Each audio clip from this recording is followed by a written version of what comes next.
All right, maayong adlaw sa tanan mga kaidol, adlaw Sabado ug maayong udto natong tanan. Di adita sa maganay mga kaidol ilang babing sari-sari store ug daghan kayong salamat nimo diha Madam Idol sa nag-request nato ani. Ug Sir Idol maayong buntag nimo diha.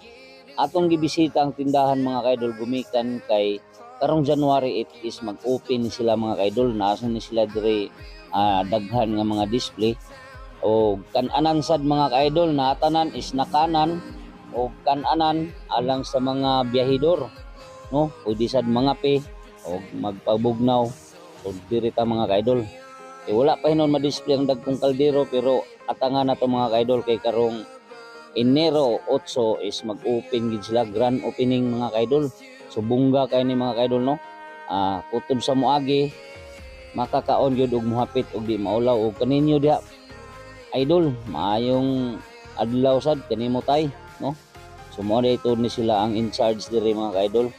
O labi na sa nag-imbita nako, no, ni Madam Idol nga naa sa gawas nasod lang nato siya i-mention kay mao may ang giingon, no. O daghang kayong salamat, Merry Christmas nato tanan diri mga kaidol.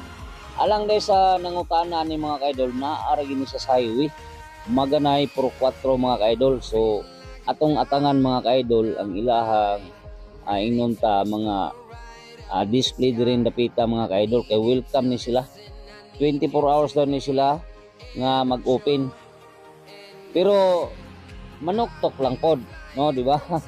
Ana ra na mga kaidol ug daghang salamat nimo diha. So mo na no atong location ang maganay highway lang gid siya ug diring dapita mga kaidol gipa-snack na pod si idol, tiba na po ni ron at tiba oy.